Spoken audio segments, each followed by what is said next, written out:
Patuloy na pinaghahanda ng Department of Science and Technology ang publiko sa tumitinding epekto ng climate change.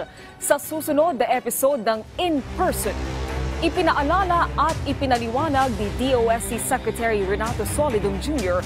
na patuloy na umiinit o tumataas ang temperatura ng mundo. Napapadalas o mapapadalas anya ito dahil sa iba't ibang aktibidad ng tao gaya ng pagsusunog ng coal, paggamit ng fuel at pagkakaroon ng polusyon. Abangan ang buong panayam kay DOST Secretary Solidum sa In Person mamayang alas 8 ng gabi dito lang sa PTV.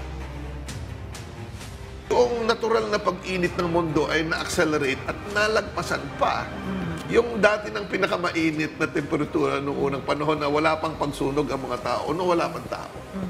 So kailangan nating bawasan na yan. Kasi nga, ayaw natin na maapektuhan tayo ng mas mainit na panahon at maraming consequence.